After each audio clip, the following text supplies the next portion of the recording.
Hello বন্ধুরা, তোমরা কেমন আছো? আমি ভালো আছি। আমি life with Shankar and Priyanka থেকে প্রিয়াঙ্কা। আজকের ব্লগটা একটা খুব সুন্দর ছোট খাওয়ার ব্লগ। আজকে একটা স্পেশাল অকেশন নিয়ে ব্লগ, সেটা হলো জামাই ষষ্ঠী। কিন্তু ওয়েদার আজকে এত ডিসঅ্যাপয়েন্ট করে দিল বৃষ্টি নিয়ে, যে একদিকে খুশি হলেও কিন্তু বেশ খারাপ লাগছিল যে ট্র্যাডিশনালভাবে যেতে পারছি না। তো আমরা চলেছি 6 Ballygunge place, eco suite new টাউনে। তো আমাদের আজকে এক্সপিরিয়েন্স কেমন হচ্ছে সেটাই তোমাদের সাথে শেয়ার করে নিচ্ছি।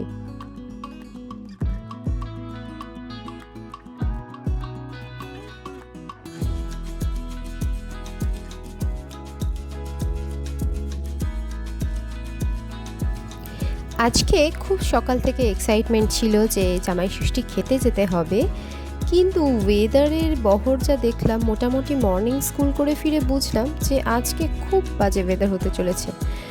তো টানা 2 ঘন্টা বৃষ্টি, কলকাতা পুরো জলমগ্ন। দেখতেই পাচ্ছ এখানটা যদিও অতটা জল জমেনি, এটা হলো ঠিক নিউ টাউন সিটি সেন্টারের কাজটা, ওখানটা দিয়েই যাচ্ছি আমরা, দেখেই বুঝতে পারছো। তো অনেকটা ওয়েট করার পর কিন্তু আমরা বাড়ির থেকে বেরালাম, প্রায় বাজে তখন 1টা। তো ট্র্যাডিশনাল হয়তো যেতে পারলাম না, যাই হোক যা জামা টুকটাক ওটা পরেই বেরালাম এই ওয়েদারে, আর কিছু নিউ আউটফিট ট্রাইও করলাম না। তো দেখা যাক ওখানে গিয়ে পরিবেশটা কীরকম, কারণ আমার যতদূর ইনটিউশন যে একটু খালি হবে। তো তোমাদের কি মনে হচ্ছে?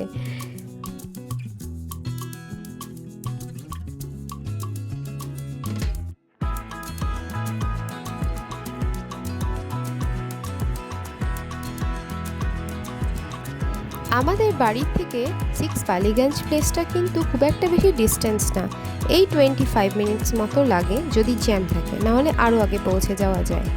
তো অবশেষে আমরা পৌঁছে গেলাম। ওয়েদারটা দেখতে পাচ্ছ বেশ ভালোই লাগছে, ঠান্ডা ঠান্ডা আবহাওয়া, খাওয়াও যাবে জমিয়ে। তো ভেতরে গিয়ে দেখতে পাবো আসলে ব্যাপারটা কীরকম, ভিড় আছে না খালি আছে, কারণ কালকে ছিল শনিবার, তো অনেকে তো ভেজ খেয়েছে, তো আজকে ন্যাচারালি নন ভেজ খাওয়ার দিন। তো আজকে হচ্ছে সেকেন্ডে জামাই ষষ্ঠী আর কি। তো চলো আমরা ভেতরে গিয়ে কি কি মেনু পাচ্ছি, কীরকম কি ভিড় পাচ্ছি তোমাদেরকে দেখাই।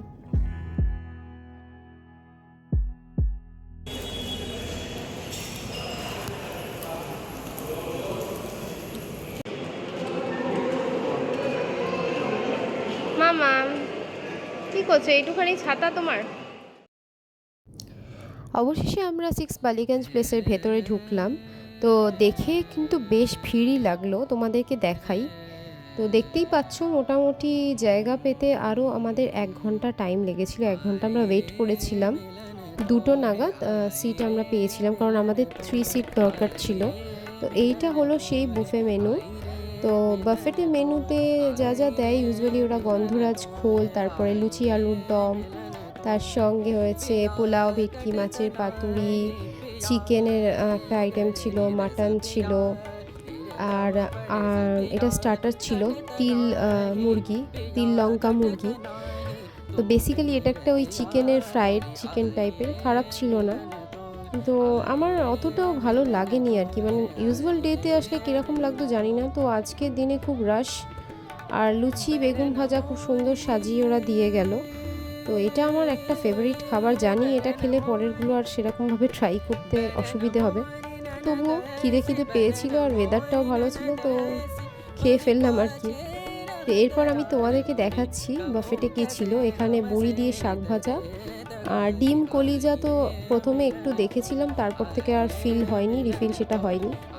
তারপরে প্লেন রাইস ছিল, তার সাথে সাথে ছিল ডাল, একটা মুগমোহন, ডালটা বেশ সুন্দর ছিল, ওটা আমি খেয়েছি, ভালোই লেগেছে। আর ডালের পরে ছিল একটা ছানার কোফতা, ছানার কোফতাটাও বেশ টেস্টি ছিল। আমি তো ন্যাচারালি দেখলাম যে ভেজ আইটেমগুলো এদের একটু বেশি ভালো লেগেছে, যাই হোক টাকা দিয়ে তো ভেজ খাওয়া যায় না সবসময়। আর ভেজ আইটেমটা আমি বাড়িতে এর থেকেও ভালো বানাই। মজা করলাম। তো যাই হোক এইটা হলো সেই পোলাও, পোলাওয়ের সঙ্গে ভেজ কাটলেট আর ডাল ছিল। আর এরপরে ছিল হচ্ছে চিকেন, ধনেপাতা কাঁচা লঙ্কা, ওদের একটা সিগনেচার ডিশ। আর তার সঙ্গে মাটন ছিল, প্রন মালাইকারি ছিল, মালাইকারিটাও টেস্টি ছিল, আর ভেটকি পাতুরি ছিল। অনেক বলার পর রিফিল হয়েছে, মানে আজকে রাশ ছিল কিন্তু এদের মানে আমি দেখলাম মানে খুব ডিলে হচ্ছে আসলে সব কিছু দিতে। তো এই যে ভেটকি লাস্ট তোলা হলো, তারপরে মোটামুটি আসতে 20 মিনিট 30 মিনিট মতো সময় নিয়ে নিচ্ছিল। তো যাই হোক, আমি আর তারপরে ট্রাই করতে চাইনি। তো এখানে দেখো আমি কি কি নিয়েছিলাম। এইটা হলো চিংড়ি মাছের মালাইকারি, মুগমোহন ডাল, আর আমি মেনলি প্লেন রাইসটাই খেতে প্রেফার করি। আর আদিত্রি আমার পাশে চলে এসছে ইউজুয়ালি। তো যাই হোক, এইসবই খাওয়া চলছে। 1500 প্লাস জিএসটি আমাদের পড়েছিল। তো আদিত্রি যেহেতু 6 সবে হয়েছে, তো আদিত্রির কোনো চার্জেস লাগেনি। তো আমাদের দুটো প্লেটেই হয়ে গেছিলো আর কি। তো মাটনটা আমার খুব একটা পছন্দ হয়নি, আমি অনেস্টলি বলছি, কারণ আজকে একটু ভিড়ভাড়ে ওদের রান্না বান্না আমার মনে হয় একটু ডাউন হয়েছিল। আর এটা হলো ফিশ ফ্রাই, যেটা আমি আলা কার্টে আলাদা নিয়েছি। আর পাতুরিটা আমাকে শঙ্কর খুব জোরাজুরি করার জন্য আমি ট্রাই করতে গেলাম, কিন্তু আমার ভালো লাগেনি। মাটনটা দেখতেই পাচ্ছ, ছিঁড়তে গিয়ে একটু কষ্টই হচ্ছে আর কি। তোমাদেরকে আমি দেখাচ্ছি, আমি এগুলো দেখাতে খুব একটা ভালোবাসি না। তো ওভারঅল বলবো, আমি যদি 5 রেটিং থাকে তার মধ্যে আমি এটাকে 3 দেব। ইউজুয়ালি 6 বালিগঞ্জ প্লেসে আমি এর আগেও খেয়েছি, আমার খুবই ভালো লেগেছে, কিন্তু রাশ আওয়ার্সে মানে কোনো অকেশনাল আওয়ার্সে খাবারের কোয়ালিটি ওদের একটু হলেও ডাউন হয়েছে। কারণ এর আগে আমি ও ক্যালকাটায় খেয়েছিলাম, সেখানকার খাবার কিন্তু এতটাও এরকম লাগেনি। মানে ওখানকার খাবার আমি দেখিয়েছি, লিঙ্কটা এর পরে দেখো, ওখানে চাইলে দেখতে পারবে যে আমরা কি কি খেয়েছিলাম, অ্যামাউন্ট প্রায় সেম ছিল। তো যাই হোক, এরপর ডেজার্ট দেখাচ্ছি কী কী ছিল। ডেজার্টের মধ্যে ওদের দই ছিল, আর একটা ম্যাঙ্গো রসগোল্লা অতীব জঘন্য, মোটেই ফ্লেভারটা আসছিল না। আর চাটনিটা ভালো ছিল, আর এর সঙ্গে ছিল একটা চিত্রকূট, যেটা আমি নিইনি। তো এই হলো ওভারঅল আমার রিভিউ জামাই ষষ্ঠী। সত্যি কথা বলতে এবারে জামাই ষষ্ঠীটা আমার খেয়ে পোষায়নি আর কি। এর থেকে আমি যদি বাড়িতে খেতাম অনেক বেশি ভালো করে খেতে পারতাম। তো যাই হোক, এটা হোটেলের দোষ না বা কারোর দোষ না, এরকম হতেই পারে। তো যাই হোক, তোমরা চাইলে অন্য সময় আসবে, এদের খাবার সত্যিই ভালো হয়। তো আমরা বাইরের মজাটা নিচ্ছিলাম, খাওয়া হয়ে গেছে, মানে জোর করেই খেয়েছি আর কি। এর থেকে আলা কার্টে মেনু নিলে বোধহয় হয়তো ভালো হতে পারতো।